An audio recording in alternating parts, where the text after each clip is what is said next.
Hello, I'm Steven. This is episode 5. I'm the homeless guy. You're what? The homeless guy. Yeah, there you are. Dr. H.G. I like that. HGT. I'm getting close to HST. Yeah. Doctor. Super close. Maybe too close. Maybe. There is that abyss. Yeah.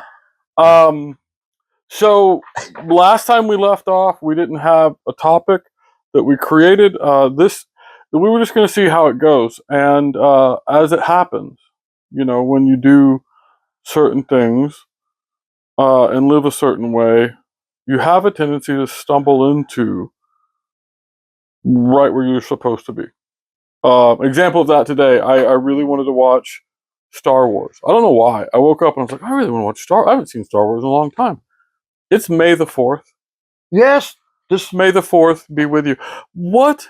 And I just wanted to Star Wars out of nothing. It was insane. But so sometimes there's signs, right? And things are aligned as they should be.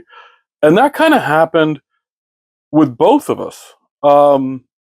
You more so from something you were thinking about, we said last time, me from interactions with people out of the blue that I wasn't expecting. So today we're going to talk about, last time we were talking about kind of the abduction one and love and the roles that all that plays. And you're supposed to be gardening for yourself to build who you are. And so I thought it'd be really interesting to dispel the notion that we should be pursuing happiness as if that is a destination or a place we can go. Personally, I think it's far more important to search for meaning. Meaning. That'd be the gardening. And you said, what did you say before when we were talking about people who are trying to relocate to happiness? The search for it.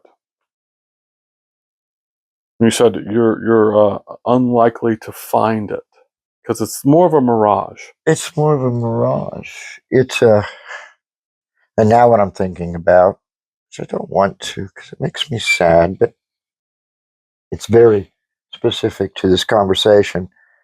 That tiny little dangerous book, Psychologization in Times of Globalization.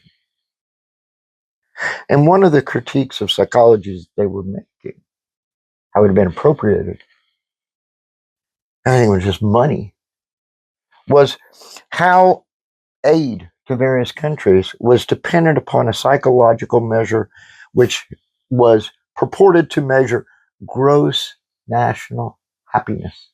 Bhutan. Gross national happiness instead of gross domestic product. Yeah, and it was linked right up to that. Are you happy with being a production consumption unit? Because to do that, you not only have to be fragmented from each other, which is going to hinder love. And when we see right now in our world how cancerous it is, it's very volatile. But you also have to fragment from yourself. You have to buy into this idea that stuff equates to happiness. Yeah. And then people will even say, oh, I'm going to do some therapy shopping to make me happy. And again, yes, happiness is that. It's temporary, it's fleeting, and it's cool. And it feels good. And it is medicinal to some point. But it's not staying. That's the thing. Everything needs to be redone and redone. And then you get stuck in that loop where you have no meaning. And then we wonder why so many people are on antidepressants and so many people are on all of these things. Well, but what does your life become? We're on our phones scrolling through things, and we're not in that are only in like 2-minute sound bites, or if our attention span can go that long. Rarely do we devote ourselves to a book. Rarely do we devote ourselves to something that is like a movie. We'd rather watch a TV show. Yeah. Well, TV show's 15 minutes. I don't have to give an hour and 30 or 2 hours or whatever. Yeah, I think that all kind of connects. where there's just this overall suffering. And part of that, just the modern struggle. Now, what's happening with the modern, which is difficult to define? The rallying cry of the modern, which was Ezra Pound, who's a son of a bitch, nonetheless, was make it new, always new. Mm-hmm. Faster is better. More tech, better. Faster, better, faster, better. New. Very individual, like narcissistically motivated. You just see it moving in that direction almost from the beginning. Because of that, one of the things that emerges out of the modern is that new thing called the self. I really believe this. I don't think our experience of ourselves as a unified separate man, I don't think this is something that all people share or that we've all shared across time. I think this is a very new experience, historically speaking, and is in part a product of that modern period. Moving up to this, and I'm not just pulling this out of my ass, which would be nice if I did, because I'd wash it off. And we would know where it comes from. No, yeah. This issue of the relationship between that experience of that unified self and the modern, that there's a big, rich history of this. I've even published on this. Mm-hmm. I was publishing on late modern, turn of the century stuff. But if I look at where we're at now, we're still there. It's just gotten faster. We're still there. It's just got to be so new.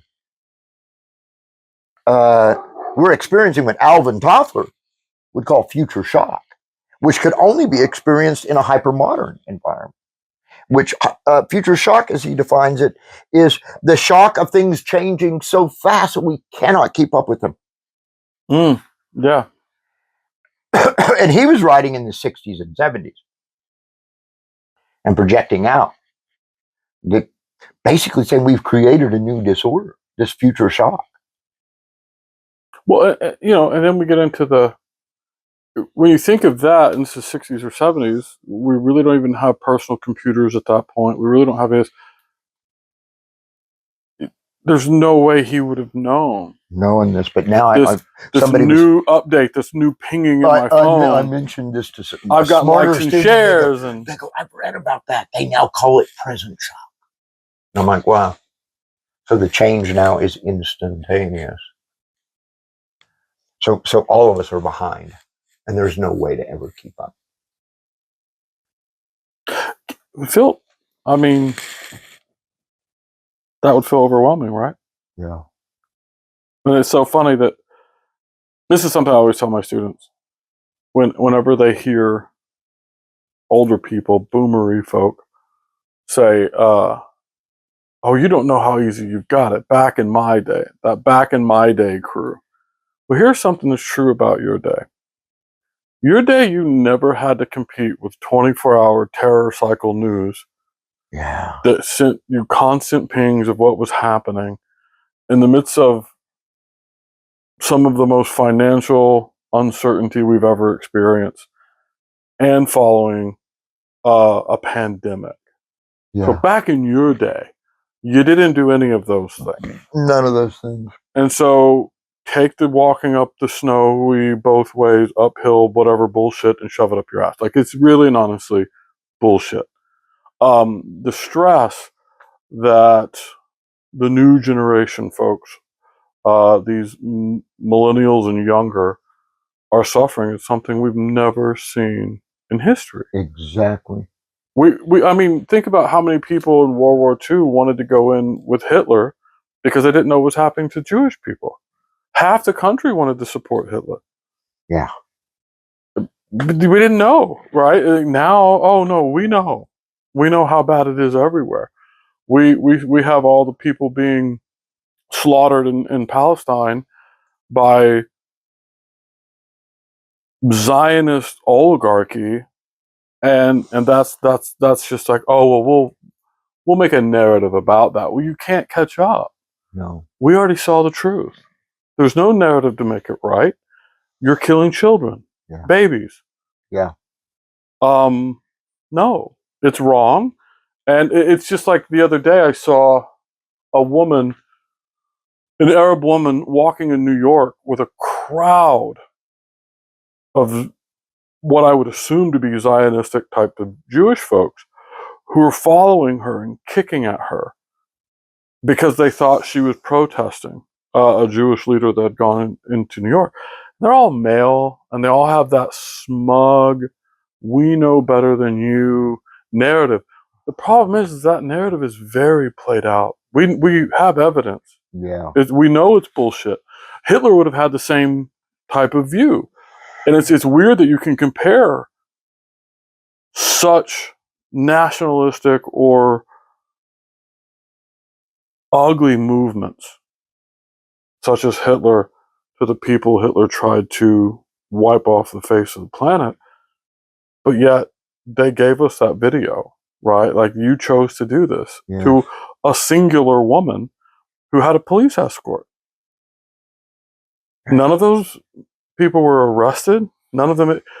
And this is the thing. Like, we see this. And so if I'm thinking, going back to that stress, if I'm a young Arab person in this country, how do I feel about that?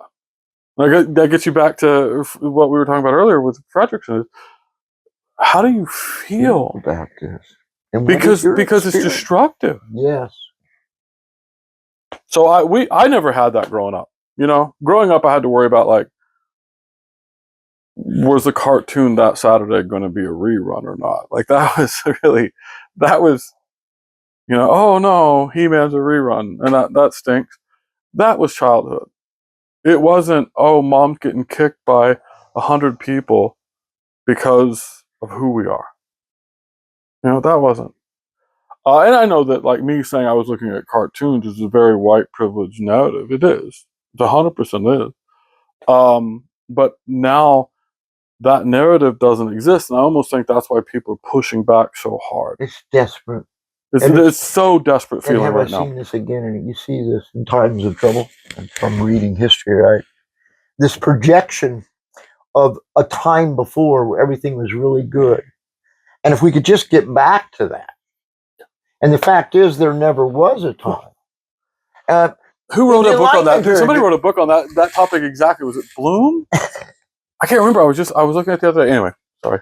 But, you know, the Enlightenment period, right, when we get back to that 1600s, 1700s period in the West, you know, these are all the smart guys, Newton and Locke and Flamsteed and Gray. I could go on and on, Edmund Halley. One of the things that got me was that they were almost all of them were caught up in that belief that there was this better time.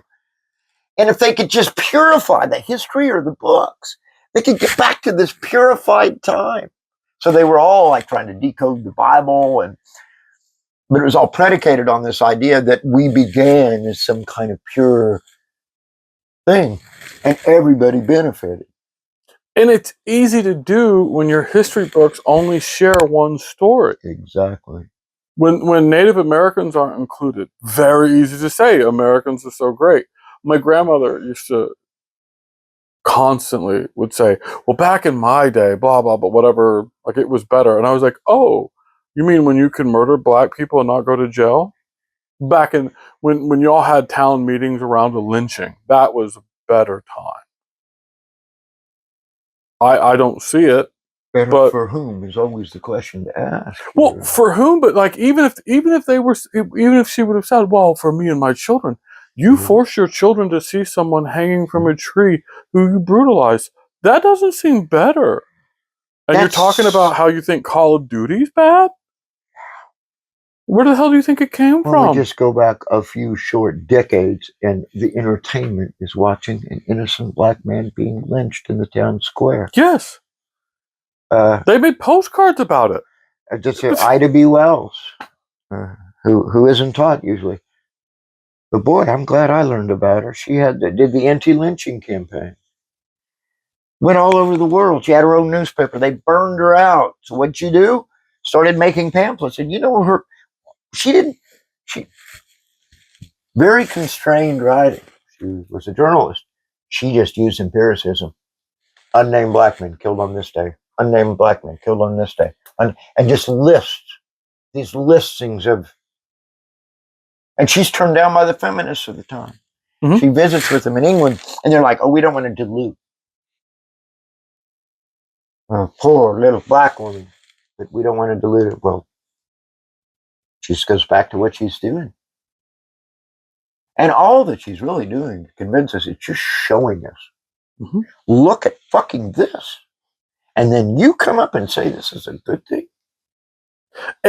And that's what really drives me nuts about this anti-DEI stuff, is you're wanting to erase things again, but we know now. You that would be like in The Wizard of Oz, the Grand Oz pulling the curtain back around and like, no, you just didn't. It's gaslighting. You didn't see me, and you're fine, and just live that way. I don't think it's going to go that route. Like, I don't think we can now, and we shouldn't. I mean, that's fact, but I don't think it can, because I think it sounds very desperate right now when you've got politicians in 2025 elected to office who are talking about replacement theory and all this other nonsensical, very racist stuff. And it's like, no, but we know. And this is the reason then you also see how, well, let's attack education because they're trying to make everybody liberal. And we're just trying to show you a truth. Because, and to get back to the point of what we're talking about today, how the hell can you create meaning if you don't know truth? Exactly. If you don't know the truth of the situation you're in, the truth with yourself, how can you generate meaning, real, honest meaning? You're only going to be a caricature.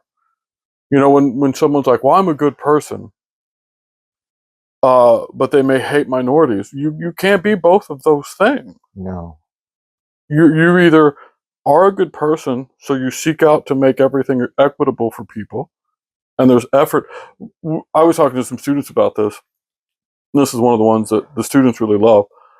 I asked them, I said, how many of you think, how many of your parents would say they're good people? All the hands. And I said, now, how many of you have evidence of their goodness? No hands. Very few hands. We'll say very few hands. And I said, doesn't that tell you something? Like, and I said, that's true for us as well. Like, I'm not just coming after parents here, but like everybody, it's not black and white, zero sum. It's not, oh, well, I don't rape and murder, I'm a good person.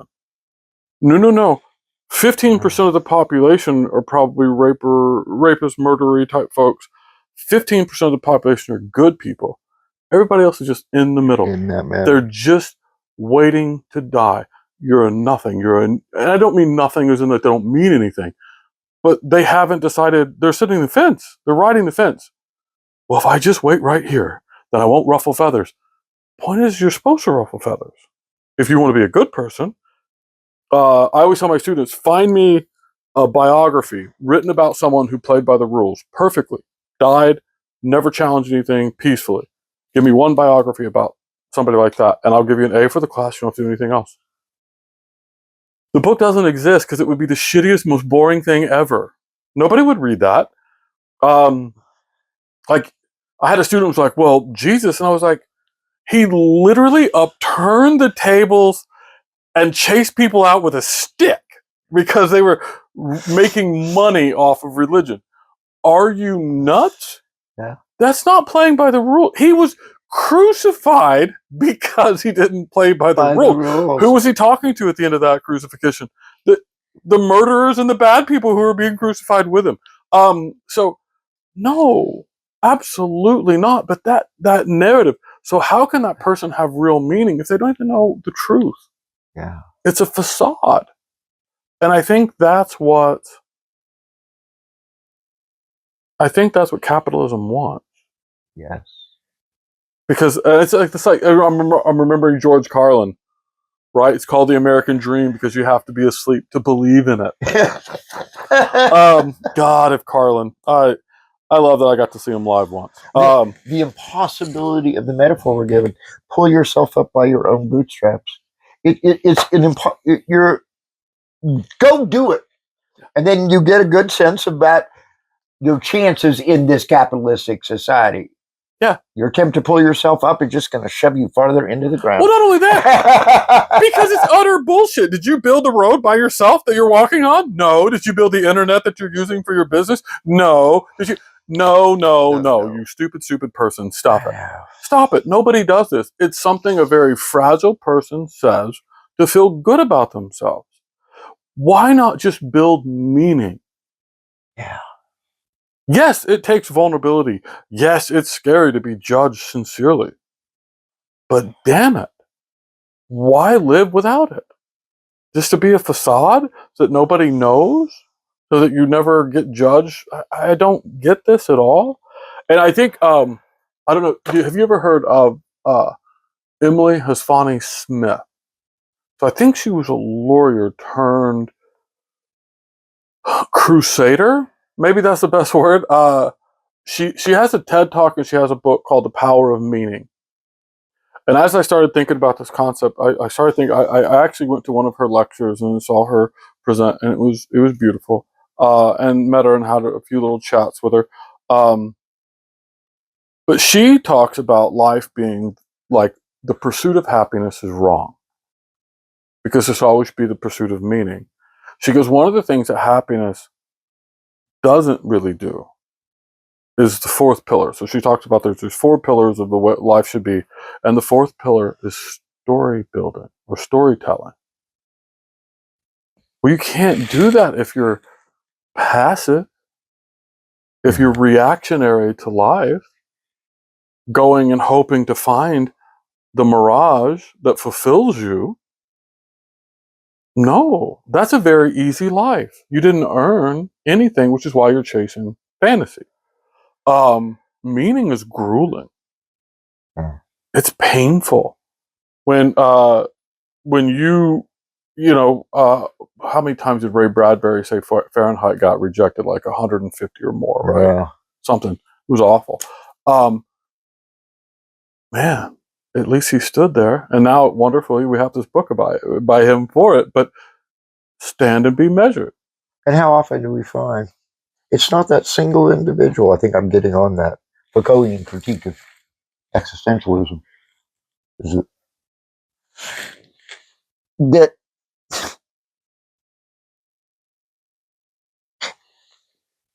in attempting to find the meaning, it's connected to other human beings. The story, for instance, of Bradbury submitting. But then I want to tell the story. What was his name? Perkins, the editor of so many. Fitzgerald. My favorite was Thomas Wolfe, who I don't care how hard Thomas Wolfe would have worked individually to get published. He would have never been published without this editor who did this not just for him, but for others. Most people don't know about this editor, but he was probably one of the most important figures in the so-called golden age of American literature. And he made it so that these idiot artists didn't have to do what they were so bad at, self-promote.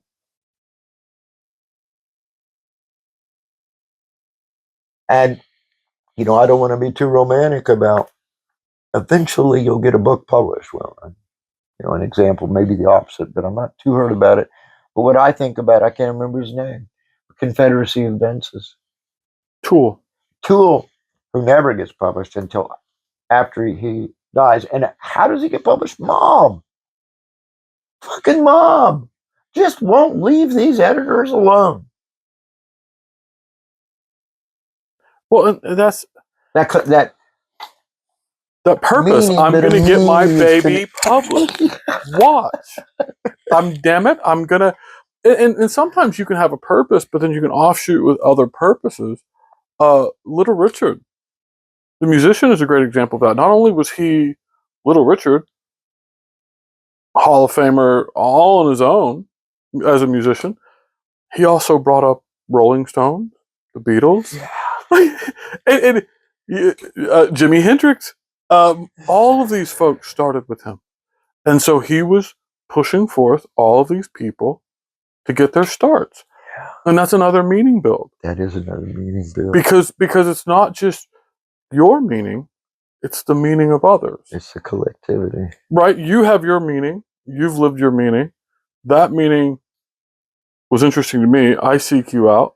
Now we build a unified meaning that we both separate from and continue building on the, and so that's the beauty of it. And then so for me, when we were talking about love and we were talking about abduction, what we were really talking about is meaning, is coming back to this. That's the gardening. That's the everyday effort, waiting for the lightning to strike, and you to see what your purpose is and how that purpose builds for future. And I was talking to you a little bit, and I'll share the story. I don't really tell you the story. And this is how it happened. So I went to the Edmonds Art Festival, and there's a wonderful artist that I've met a few years ago, and his Padres folk art is his name as an artist, and he makes unhappy robots, sad robots, and they give him hope. We had this beautiful conversation about hope and love, and he talks about how he's like, I stay so busy because if I don't, all I do is fall in love. And I was like, what a beautiful person. But it's because he's just embedded in his meaning. Yeah. His meaning is more than his meaning is his living. Right? This is who he is. He is judged or not. Maybe you like his art, maybe you don't. But it's out there to be judged. I had another, and I'll put their names down so that you can look them up. There's another artist that I just love named Cassandra Elaine, and there's pieces of their artwork all over my room. She's the same thing, and you would have loved this.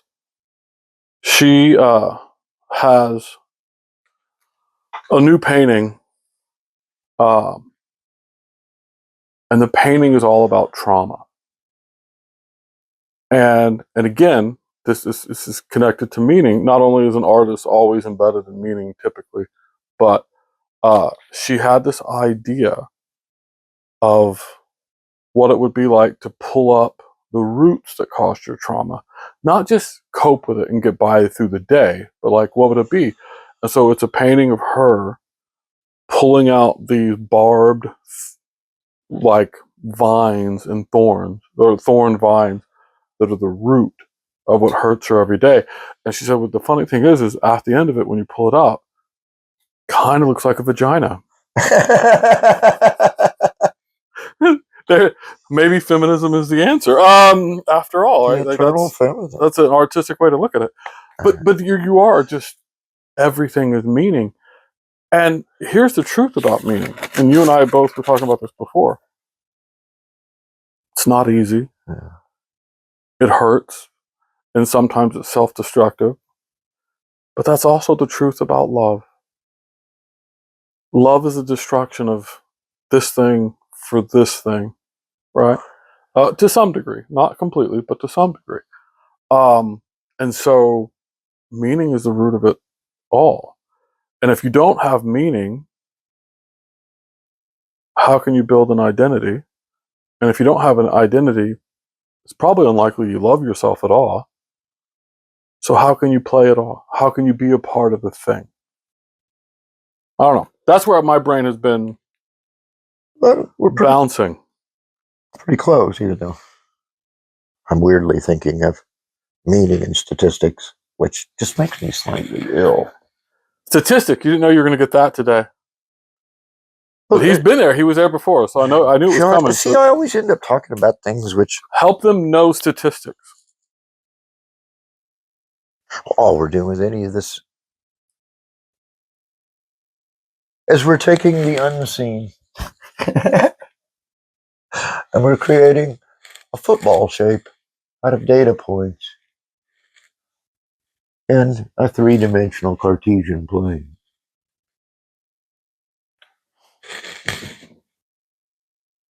Now, whether that's appropriate or not, it sure feels good to some people, doesn't it? And it's made me think about how much I position things in space in my own mind. I started to reread Descartes' Discourse on Method. I couldn't do it and babysit at the same time. Jesus fuck. I don't think anybody can do things with Descartes, baby. Like, Descartes is, it's rough to do on your own, like, let alone with any other thing going on. So I still, effort to meaning. Well, I found out, I know you at least, that when two professors came up to me and said they were talking about me. I said, Jesus Christ, that happens a lot. But what now? And it was like, we figured out that what you're really good at is finding at least 3 of the most difficult thinkers out there that people have spent lifetimes trying to understand one of them. You'll find 3. And you demand that you understand all 3 so well that you can put them together. And when you fail, you hate yourself. I'm like, really? And at the time, I was working on a paper involving 3 difficult people. And I was failing. But they go together. But here's the thing. Don't they go together? They're in you. Well, and I don't think... They're in you together, right? Going back to happiness, I've never been happy when I've actually been able to create a configuration to put... I have a moment of pleasure. It's like, not of completion, but aha, I'm moving in the right direction. Just a little bit. I have that moment of pleasure. And then I need to rest. And then I get bored. And then I do it all over again. And it's never getting the meaning. It's always that surge. Always. Which is what Campbell would call bliss, right? Yeah. Or joy. Sure. Or we call that the transformative moment where we seep into this greater state of awareness, greater state of knowing. How many religions have a name for that? But it's all divine. Yeah. That's when you're in the moment of divinity. Is, for me, it's when everything clicks as it should. It can be that. It's incredible painful. lightness of being, as they say. I think that's what weren't we talking about the great functionalist last time, William James? Oh, yeah. We bring that up in a variety of religious experience. He describes a lot of people having those moments as what he calls firstborn. It's transformative to whoever it happens to. For the firstborn, it fills them with this joy. And then there are grumps like me.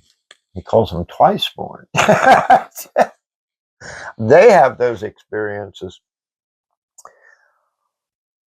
And the response is more shit. Be careful what you ask for. Did I really want that? And he describes himself as one of the twiceborn, which that honesty. I mean, I've had mystical experiences, and I'm not so sure I would give them to other people, not because I'm selfish, just the opposite. It's a painful work. You shouldn't give it to anybody who's not ready for the responsibility. Yeah, I think that's the issue. That's like the Matrix, where you take one of the pills, and which one are you going to be? Well, only one of those pills makes you twiceborn. Yeah. The other one puts you back asleep. Yeah. That's the thing, and I think, isn't this basically? Oh, I hope I have the definition right. Isn't this meaning making, right? Hermeneutics. Yeah. That's hermeneutics is classically, hermeneutics meant, in reference to the Kabbalah, it was to treat a text as having many layers, and you were actively decoding the layer. There was something beneath that veil. which fits exactly what you're saying. What's beneath the veil of this really fucking bloody world that we're in? There's the meaning. And that's the meaning we should be focused on, not the meaning that's been put into a sound bite so that we go back to sleep. Yeah. Right? Like that's the call. And I mean, for me, I think that's what London's writing about in Call of the Wild. Do you answer the call? Do you see the truth and know what to do, or do you remain asleep? Takes you back to Carlin and anyone else who's ever... I see so many traditions converging on that. Maybe I'm just at that point in my life where it's taking a deep breath and saying, is there anything important that people agree on? And some of these things are coming together. I think one of those things that comes together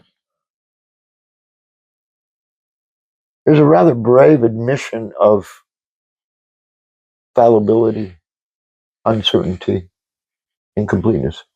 I mean, that was my experience working with medicine people who I'm thinking about a lot.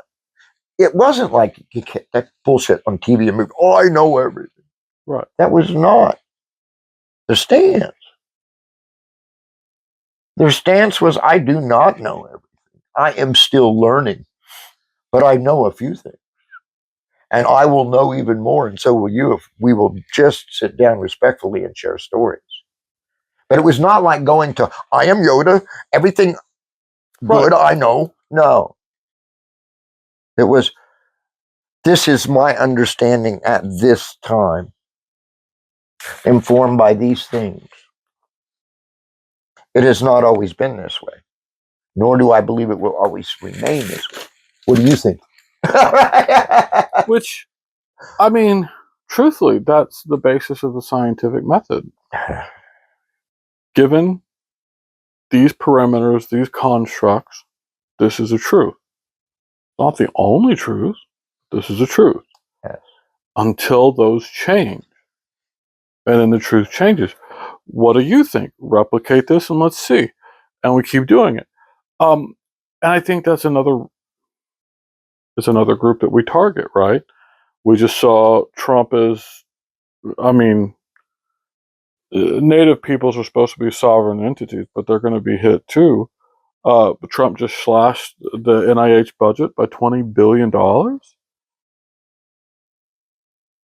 Okay, so that's cancer research, cardiovascular research. Oh my God. How many lives were just destroyed? How many?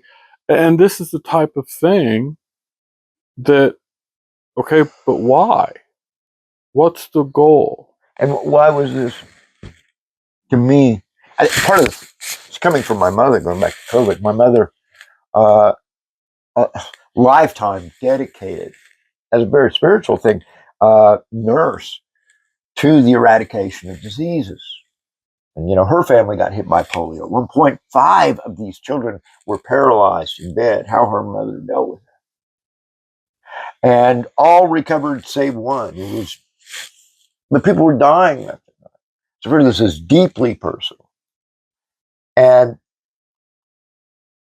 from an early age, I wanted to be a healer, a doctor. And so she would take me around she did home health and stuff like this. And these were things to celebrate in the human. Guess what? We could understand a bacteria using science. For her, this was very spiritual. And we could use it to take care of each other and ourselves. And that was a good thing. For her, that was where the science and her Catholicism came right together. And I loved it. Where her science and Catholicism come together, I'll give you an example. She thought long and hard about it, but she went through religion. The example on this is eugenics. When she went through nurses training, eugenics was the science. So she was being taught black people are inferior to white people and so on. Her interpretation of Catholicism at that point was that can't be right. We're all equal. Yes. And when I told her later on, about we discovered that race is not even a good biological concept, she laughed. So she says this is a case of science finally catching up. Mm-hmm. Because that's what science. This is one thing I always tell students. Science works. Ricky Gervais said it better. If we took all the science books and burned them, in 100 years, they would be back and say relatively the same thing. If we took all the religious books and burned them, in 100 years, they'd be very different things. Yes. Because science goes through the vulnerable point of trying to show that it can be replicated, that you can do the same thing. When someone speaks in tongues, I don't know what they're saying. I cannot replicate those. I can't. And that's not to try to diminish that, but it's to say that is a very singular narrative. Religion opens the door of a room and says, I bet there's a chair in there. And they open it and say, see, there's a chair. We knew it was right. But they don't look in the room and say, what else is there? Yeah. Science is like, well, let's look at all of it. And the cracks in the paint, too. Here's Gabe's. If they do it right. Now science also does eugenics. And I've struggled with these. He's tried to help me with it. I want both, neither, in tandem. But I think science does such a good job of emptying the room out of ghosts that sometimes I think it leaves a hollow shell of a room. I think religion sometimes does such a good job of filling things up with ghosts that sometimes it gets so full there's no room for us. I agree. So somewhere between those two. A lot of this is just, it's not me thinking so much on science. I think I've done it's going back and thinking on the experiences I went through with medicine people. And how encouraging they were. Of Gabe's weirdness. At the minimum, here was a number of people who were aware I was different, didn't deny, and knew of my weird differences, right? Yeah. And instead of saying that was a bad thing, that became potential for everyone else and a source of compassion for me because I was going to be so lonely because I'm so fucking weird. I got that from compassion. See, I think that's the for thing. being different. You have to be lonely, right? Solitude is what brings. Every artist talks about being solitary at times. And that's where people have to realize that being alone is not being lonely. No, and this is what I got. Sometimes you can be in a room of people and feel lonelier than you've ever felt. This is talking